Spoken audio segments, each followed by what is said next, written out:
पर पाया जाने वाला अति सूक्ष्म छिद्र, पत्तियों की निचली सतह, जो ये नीचे वाला भाग होता है, वहां पर अति सूक्ष्म छिद्र पाया जाता है, उसे ही रंध्र कहते हैं। इसमें गैसों का आदान प्रदान होता है, जैसे कि आप लोग जान ही सकते हैं, हम ऑक्सीजन लेते हैं और पौधा भी ऑक्सीजन लेता है, तथा जब वो अपना भोजन बनाता है सूर्य और क्लोरोफिल की उपस्थिति में, तब वो ऑक्सीजन छोड़ता है, कि ना कि हर समय एक ऑक्सीजन छोड़ता रहता है।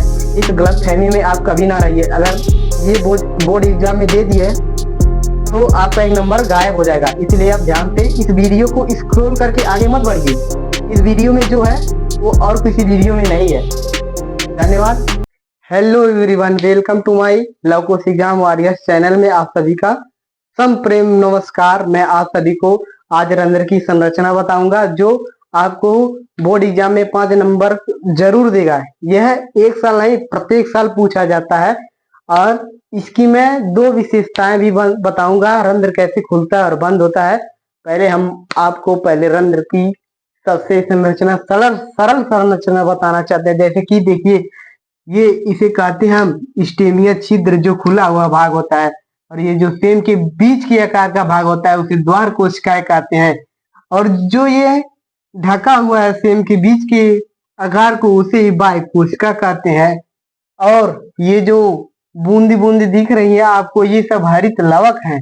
आइए अब हम इसकी सरल डिफिनेशन बताते हैं आपको, जिसके कारण आप इसे लिखेंगे तो आप बोर्ड एग्जाम में 5 नंबर जरूर पाएंगे। अगर नहीं पाए तो आप कमेंट में जरूर बताइएगा हमें। चलिए आइए हम सरल सा डिफिनेशन देते हैं। रंध्र, रंध्र पत्तियों की बाह्य त्वचा पर पाया जाने वाला अति सूक्ष्म छिद्र है। अति सूक्ष्म छिद्र है तथा इनके द्वारा अति अति सूक्ष्म छिद्र है, इनके द्वारा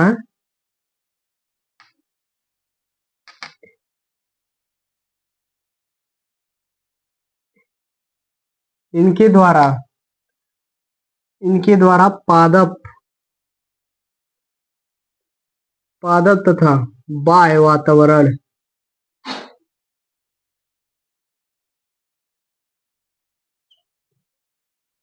बाह्य वातावरण बाह्य वातावरण में गैसों का आदान प्रदान होता है।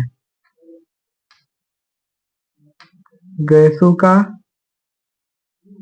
आदान प्रदान होता है। यह सेम के बीच के आकार की होती है। यह सेम के बीच के बीच के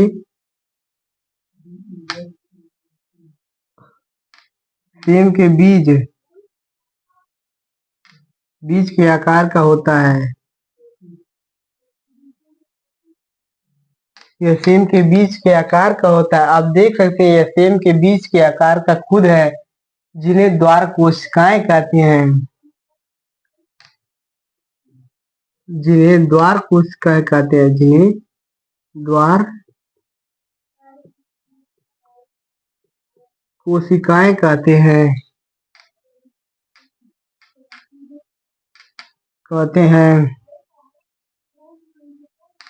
द्वार कोशिकाएं कहते हैं। इनमें हरित लवक पाया जाता है। मैं कहा, ये जो हरित लवक है, इनमें हरित लवक पाया जाता है। इनमें हरित लवक पाया जाता है। इनमें हरित लवक पाया जाता है। जबकि अन्य कोशिका में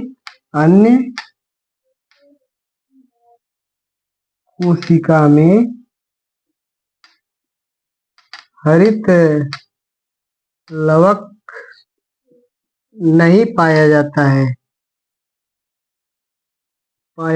है, इसे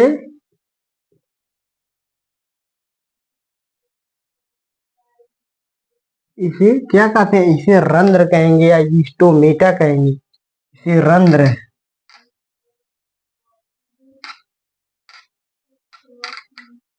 रंध्र या स्टोमेटा कहते हैं। अब इसके मुख्य 2 पॉइंट होते हैं, एक बंद होना तथा खुलना। अब आइए हम बताते हैं कैसे खुलता है। इसके एक पॉइंट में अब इसे बताने की रंध्र कैसे खुलता है। जब आइए पहला पॉइंट देखते हैं। जब द्वार कोशिका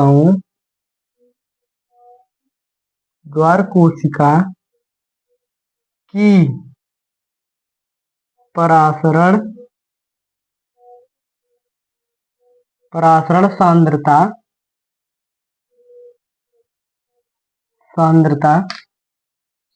जब द्वार कोशिकाओं की परासरण सांद्रता अधिक होती है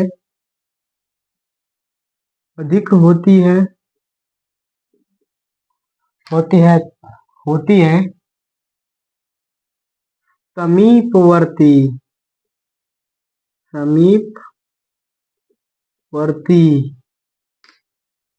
समीपवर्ती कम परासरण वाली होती है। समीपवर्ती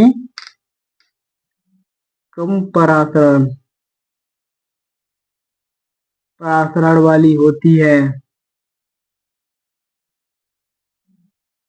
कम परासरण वाली होती है, जिसके कारण जल होती है। जिसके कारण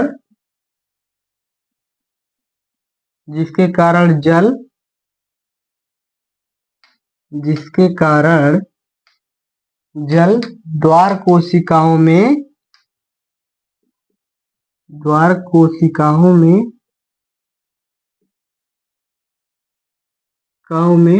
प्रवेश करती है,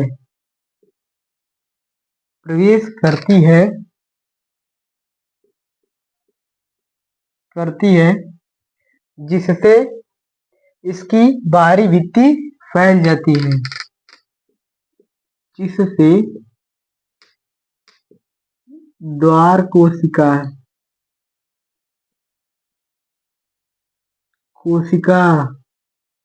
की बाहरी भित्ति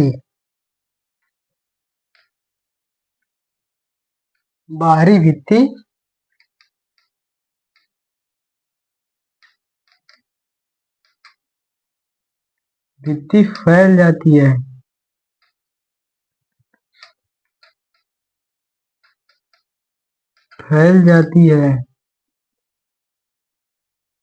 और अंदर की भित्ति भी बाहर आ जाती है और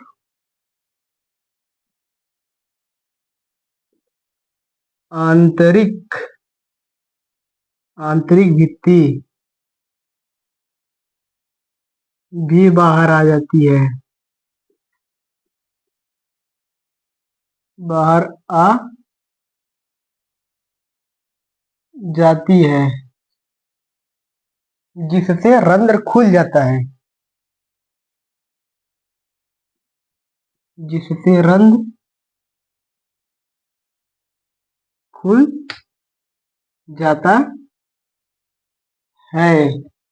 जिससे रंध्र खुल जाता है। अब दूसरा पॉइंट हम बताते हैं आपको फिर से। जब द्वार कोशिकाएं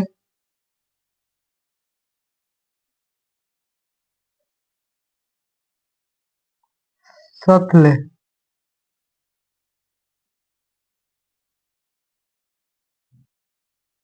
जब द्वार कोशिकाएं सतल हो जाती हैं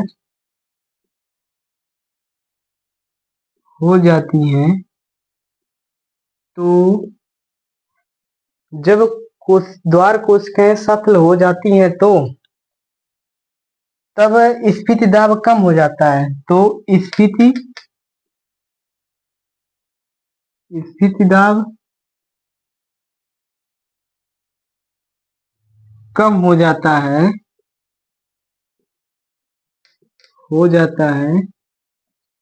स्थिति दाब कम हो जाता है और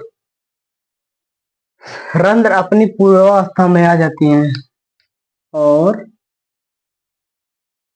रंध्र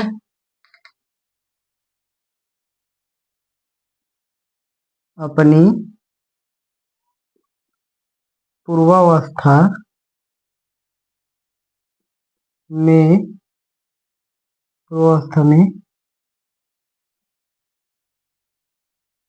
आ जाती। आइए अब एक बार फिर से समझा जाए। लिखा गया है रंध्र पत्तियों की बाह्य त्वचा पर पाया जाने वाला। मान लीजिए आपका पत्ता है, ये आपका पत्ता है। रंध्र पत्तियों की बाह्य त्वचा पर पाया जाने वाला अति सूक्ष्म छिद्र, पत्तियों की निचली सतह, जो ये नीचे वाला भाग होता है, वहां पर अति सूक्ष्म छिद्र पाया जाता है, उसे ही रंध्र कहते हैं। इसमें गैसों का आदान प्रदान होता है, जैसे कि आप लोग जान ही सकते हैं, हम ऑक्सीजन लेते हैं और पौधा भी ऑक्सीजन लेता है, तथा जब वो अपना भोजन बनाता है सूर्य और क्लोरोफिल की उपस्थिति में, तब वो ऑक्सीजन छोड़ता है, कि ना कि हर समय ही ऑक्सीजन छोड़ता रहता है। इस गलतफहमी में आप कभी ना रहिए। अगर ये बोर्ड एग्जाम में दे दिए तो आपका एक नंबर गायब हो जाएगा। इसलिए आप ध्यान से इस वीडियो को स्क्रॉल करके आगे मत बढ़िए। इस वीडियो में जो है वो और किसी वीडियो में नहीं है। धन्यवाद।